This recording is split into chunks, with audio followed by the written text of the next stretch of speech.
Hi, welcome to my channel. In this video, I'm going to be talking about a world building project that I've been working on. I will be talking about the purpose of the project, that is, why I'm doing this world building, what I'll be talking about specific themes that I would be expecting from this world. I'll be talking about how that relates to the general project that I'm making this world building for. This video is not about the technique used, although I will explain some of that as we go.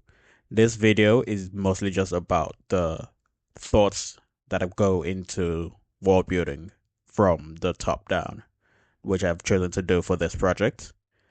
If you want a video showing the step by step of how I would make a world like this, I have those videos on my channel. I have changed a few steps. I have worked on that technique more and more iterated and found some flow processes that work better for me.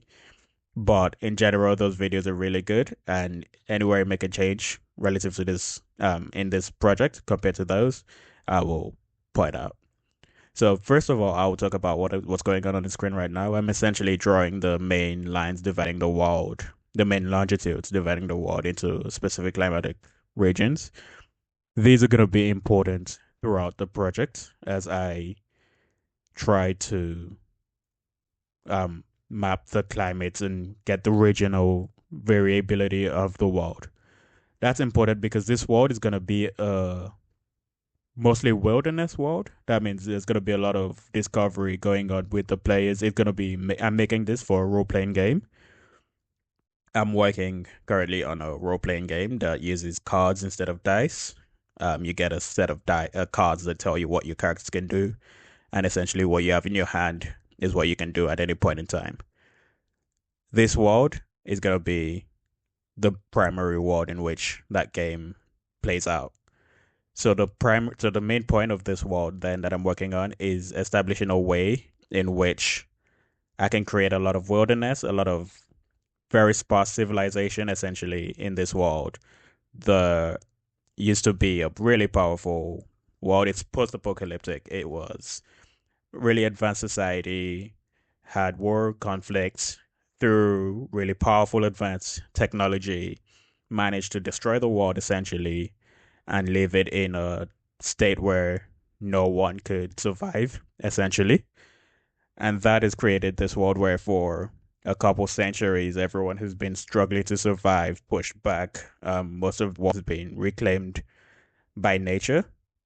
A main theme of this world as well is that the planet was shifted in its orbit so that it's got a really eccentric orbit right now. And what this means is that it's got a really cold winter, essentially a long cold winter, and a short warm winter as the planet gets closer to the sun. Winter and summer in this world are going to be dictated more by closeness and distance from the sun rather than the inclination of the planet. So what I'm doing right now, you would see in the other video if you've watched that, I've essentially made a noise cloud to create an outline for what the continents are going to be. I had in my head an idea of what continents I wanted, how many continents, what shape roughly I wanted them to be, and in what location I wanted them to be, at least longitudinally. So I want one planet to get a feel of every region. So that'll be the tropics, the subpolar, the equatorial regions. I want one to sit largely in the equatorial region. I want one to be largely in the subpolar region, and so on and so forth. I want some of them to be really long so that you see the impact of length on the variation in climate, as well as some of them to be really thin so you see the impact of, well, the same thing but in contrasting each other. Essentially, the whole idea of this continent I'm doing now is to provide a lot of contrast and provide a lot of variation so I can have a lot to work off as I make different settings and different regions of the world more detailed. In the next video, I'm gonna be working on languages, creating a few conlangs. I'm gonna try to make some um language groups and work from that to create individual languages. I think this world in total will have maybe 8 languages, not too many, but enough that it feels different in different regions. And from there, I'm gonna have a name for the world. I'm gonna decide which regions I'm gonna flesh out first, and so on and so forth. But yeah, for right now, I'm just selecting which up from the cloud map I made earlier, selecting which areas I think look good and which ones I want to be my continents. As I stated in the other video, I'm a really big fan of like a lot of islands and a lot of lakes in my world. So I wanted to get a few of those in. I wanted to get a few inland seas because I think those are really important in showing variation in climate as well. They're also important in the real world for facilitating transportation. That's where most natural harbors are found in the world. So they're great for everything naval inspired. In this world, there's not going to be a lot of that because, like I said, it's post-apocalyptic, but it's not like freshly post-apocalyptic. Essentially, most of the worst of the apocalypse is over. People are trying to rebuild now, so it's not about surviving the apocalypse. It's about rebuilding civilization after that. Um, I want so about some of the themes of the game first before I talk about the themes of the world, which are really important and going to be interconnected with each other. I think the main theme I want for this game is I want it to be heroic. I want the players to feel bold enough to explore the world. I don't want it to be it's not about survival anymore, essentially. Survival is certain now they're doing this because they want to explore. They want to be adventurous. Um, this is in essentially there's gonna be a lot of grimdark-ish themes, but I don't want this world in itself to be a grimdark world. I don't want the um classic tropes of grimdark to be the defining factors of my world. I want this to be more heroic and more epic kind of fantasy. So it's gonna straddle the line between epic fantasy and dark fantasy, I think, a little bit, but I would want it to lean more towards the epic side of fantasy. In terms of races in this world, I think it's gonna be mostly human.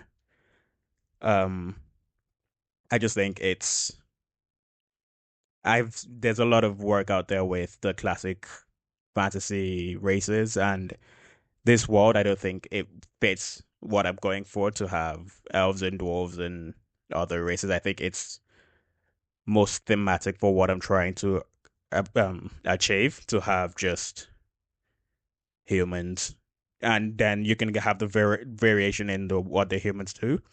I'm not doing any specific like race characteristics. I want everyone to be able to do everything in the game. I want you to be able to choose what your character does based on not based on their race or whatever. So race is not going to be a factor in this game, and therefore it's not going to be a factor in this world. Um, the themes of this world specifically are more along the lines of rebuilding, reclaiming from nature, or working with nature. It's kind of about the relationship between humanity and nature. It's about, the whole thing about how technology far enough advanced becomes not dissimilar to magic. It's about how these people having reemerged after a long period in exile, essentially trying to survive. How are they going to be able to combine to harness the technology left behind by the previous great civilizations? They're going to be able to find a lot of technology, which at this point is more magic tech kind of inspired than just pure technology. So for them, they're going to find these glowing blue Magitech fuel essentially and use it and harness it to perform what they're doing and use it to explore and gain their wealth and gain their experience and adventure and achieve what they're trying to achieve. A point of note for what's going on right now, I'm essentially making the ice caps on the north and south poles of the planet. Because, as I said, the planet is in such an eccentric orbit around the star, it experiences really long winters or really long periods of cold every year, essentially.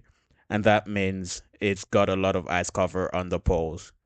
Um, what you want to notice here, though, is if you're doing it digitally, because I'm going to be converting this to a globe over time, you want to make sure you start and stop the ice cap at the same height. That way, when you convert it to a globe, those two bits which are going to be meeting are going to be at the same point. You can add your variability throughout in between, but you want to make sure it starts and stops at the same point. I've gone for four continents in on this world because I think they offer a lot of variation in their location and their size, which will allow a lot of different ecosystems and habitats to be established.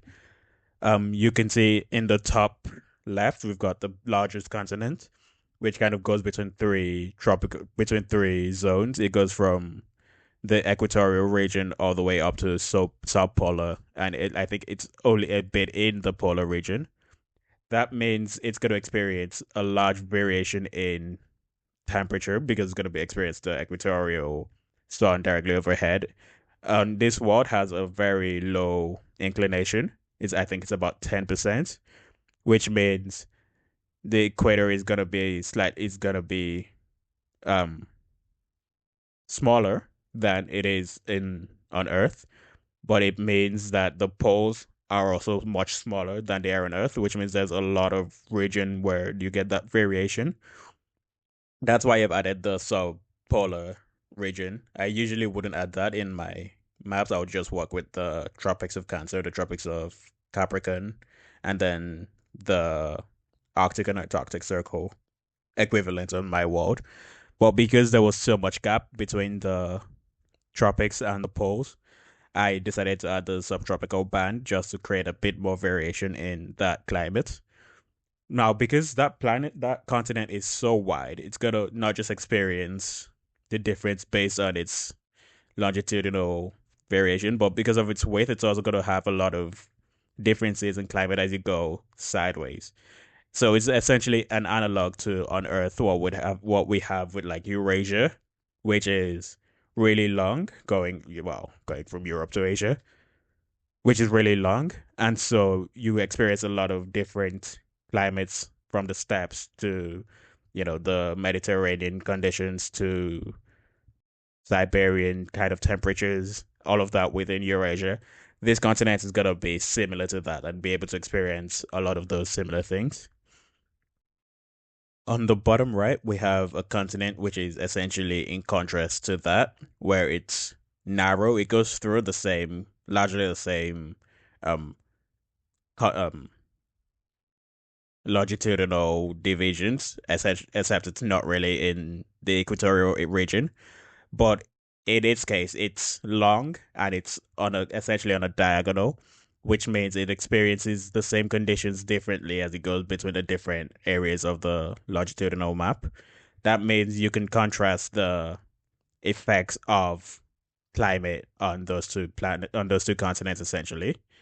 And the other two continents essentially just are contrasting each other as well. They're smaller continents. They sit largely in one or two areas. So one of them is purely equatorial and the other is largely tropical.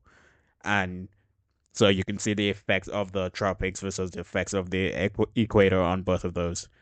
And essentially, that with those four continents, I feel like I've given myself enough variability in what conditions I can have on the world that it's also not a clouded planet. You want a lot of because of the conditions I decided for the world, considering a few of the physical parameters you would need on this world. You would want a lot of ocean, relatively large amount of ocean compared to Earth. About 80% of it should be ocean. I don't think I've done quite 80%, but I don't have to be perfectly accurate on that. Now I'm just working on the elevation of the world, creating mountains and everything. And this again, I'm not going very accurate with. I'm not. trying to make an Earth analog here. I'm not trying to model the tectonics and everything of this planet. This planet, in theory, does have an active tectonic actions because, again, to make the world exist in its highly eccentric orbit, it would need to be able to generate heat through um, tectonic activity, as well as have a bit of global warming gases. We're not going into all of those. It's going to have a lot of um, ice caps to reflect a lot of the heat from the sun. We're not bothering with getting all of those specifically scientifically accurate. We just want to, I'm just doing a bit of that to show that there is like some attention paid to that, but no more than that. Now I'm just adding the major currents in the or the wind direction and then adding the flow of water. This was this I always do just what feels right. Make sure the hot water is flowing towards colder regions and the cold water is flowing towards hot regions, following the direction of flow. So if the water is flowing east to west and it hits a landmass, the hot water, which would be flowing east to west, would go upwards and form kind of a clockwise direction. And the cold water which would be flowing in the opposite direction for going in the, since it's coming from the next boundary, would then hit the continent and go in an anti-clockwise direction, essentially. I think I made a couple errors with the with the water flow directions as well, but that's not really important. You just want to know which side has the hot water flow, the hot regions, the hot water currents, and which side has the cold water currents. Um, because that affects the precipitation you would expect. And when I do my climates in the world, I usually just focus on three things. I focus on precipitation because that determines if it's gonna be wetland, so like a jungle region, uh, dry lands, so arid regions like deserts, and transitional lands, which for me is usually just grasslands.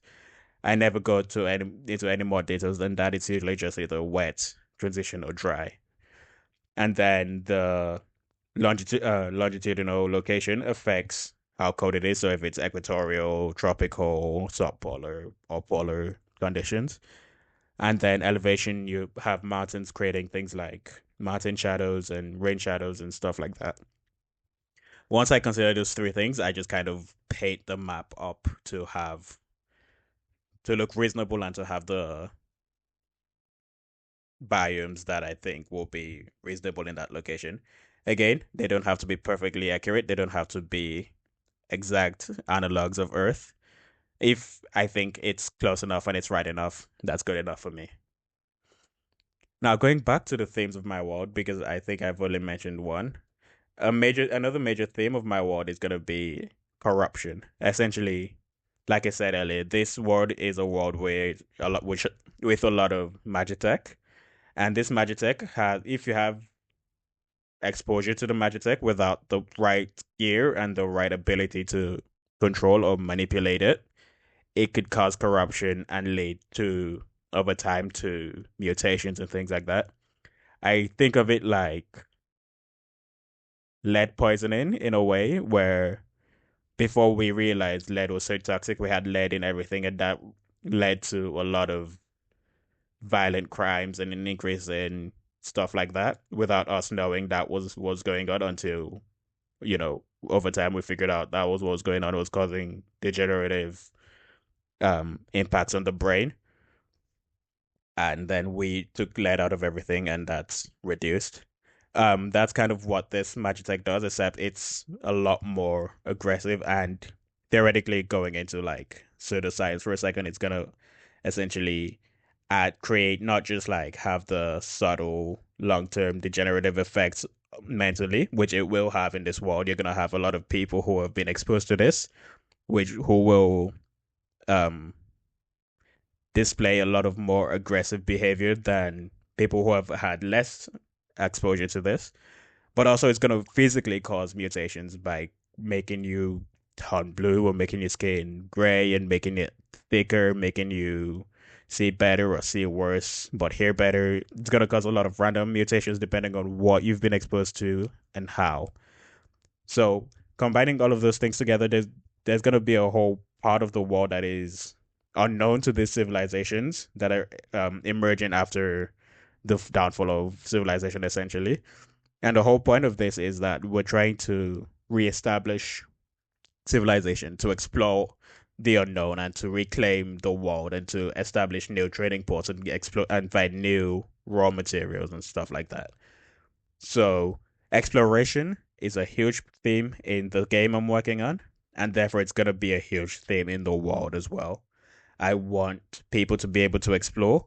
And right now I'm only working on the surface level, on the top down level of the world. After once this is done, I'm gonna be I'm gonna determine what kind of world I want this to be. And I'm gonna go into like the different regions and decide which one I want to work on at any point in time. I'm gonna flesh that out. I think I'm gonna be doing that with you over the course of the next year or so. And we're gonna establish essentially what the culture is like here, what the geography is like in a specific region, what the corruption is like, what life would be like in this place based on the technology available, and therefore what the players are gonna do when they come to this region when they explore. As we get into smaller and more detailed regional maps, I'm gonna be changing the style from this kind of semi-accurate Google Google Worlds esque map style that I use for the whole world into a more classical fantasy style map for the regions and the cities and everything like that. I think I think that's kind of a good representation. As you get closer, the mountains and the rivers will become a lot more important and the scale will become a lot more grand. And so it's a lot more important to be able to see those and express just how big and how powerful and how much they impact the world of the people that live there. And I think the fantasy art style that has been popular for the last 50 odd years, probably longer, is the perfect way of showing that. While on the grander scale, on the world scale, those things shrink just to the size, just compared to the size of the world. And I think this style of art represents that better. Right now, I'm just working on an elevation map. It's not necessary to do. And honestly, I only did this because I thought it would look cool. That there is no reason to do this otherwise. It doesn't give you much more information than you already have. I use this in combination with the total map that we just worked with, which shows the biomes to create a globe, which I would show it later. And the globe actually has some texture and some depth to it, which you can see due to this height map. But you don't have to do this. Just by just doing the cloud and getting the texture from that is good enough to be able to get a vague idea of what the elevation is going to be on your world. Um, but I've done this. I've essentially just created a color scale. So I've gone from a light green to a light brown, essentially. And at your highest altitudes, I've gone with the brown color. And every setting amount of distance down, height down the elevation map, I've changed the color. The specifics of the elevation of this world, I haven't outlined yet, and I don't think that's ever going to be important. I don't think I need to know that my highest mountain is 8,000 meters tall or whatever. I just think I just need to know where the high mountains are, where the plains are, where the valleys are, where the mountains kind of create a mountain pass, and things like that. And I think having the height map is a good way of seeing that, but it's not important. You can also just look at the map with the ridges that have been done by the program you're using, or if you're drawing this by hand, wherever you've put your mountains, you can just have a look at it and you can decide where your mountain passes are and where your high mountains are, where your impenetrable mountains are, the ones that will absolutely change the way people behave, and where the ones that are like a mild inconvenience, but people cross it over time are. Um, I when I was done with this, I was entirely pleased with the colors I chose. So I chose two different a different color scale and went with a deeper brown and a deeper green. We'll discuss that later, but yeah. Um, Going back to exploration though, like I said, as we get into the regional map, I'm gonna be going to a more fantasy style, and I've decided this is gonna be a game that uses hexes. So exploration is going to be done with hex maps and hex travel. That means you're going to be traveling a certain distance of time, a certain number of hexes in a number of hours or days. What that does for me is, well, one, it makes exploration, making the game and exploration an important part of the game a lot more feasible.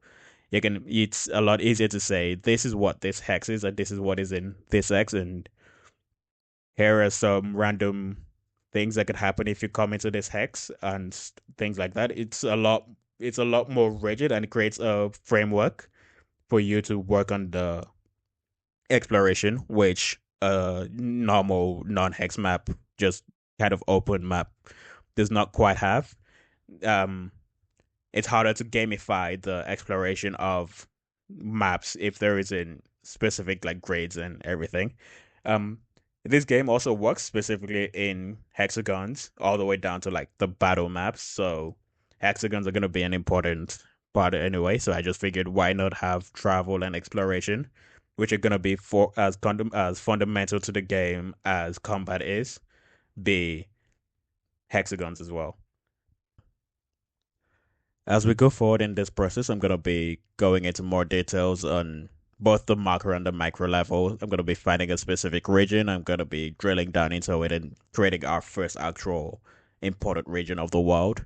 But in doing so, I want to have a image of the whole world, which is why I started with the world map, because I want to know how any changes by making one part of the world would affect every other part of the world. My next video is probably going to be on languages and creating a couple conlangs, which I can use as naming languages for this world.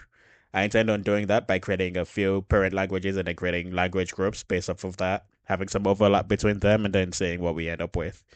I don't want to get too into the weeds with it, so I'm going to try to make about 6 or 8 different languages, and I think that would create enough variation. Um, Aside from that, I'm going to be working on religion, culture, politics, a bit of history, just general world building stuff, the stuff you come to expect on worlds like this. I'm going to be seeing how the the little bits I know about the world already impact everything else in the world, and how we get to where we are currently in the world. Most of this is not going to be known by the people who live in the world. It's probably not going to be known by the players who play in the world, but I think it's important to know for the me as a person making the world, and for the people who intend to run games in this world, even if it's not going to be making a important in the day-to-day running of the game. I'm also going to be talking about some of my design philosophy for the game itself. I'm going to be talking about decisions I make on different parts of the game, why I've chosen to do things in one way or another. In fact, I think after, maybe while working on the language video, I will also be working on why I've chosen to work on a card-based RPG and a game where there is no dice rolling at all, which I think is an interesting concept. I don't know how much interest people will have in it, because I think an important part of role playing and an important thing that brings people joy when they play their role playing games is the clink clanking of the dice and rolling dice and not knowing what's going to happen. So taking that randomness out and introducing it with your deck of cards is interesting to me, and I want to explore it even if it doesn't go anywhere ultimately. So yeah, thank you for listening. I hope you've enjoyed this video, and if you're interested in what I have coming up, please like, subscribe, and I'll see you in the next video.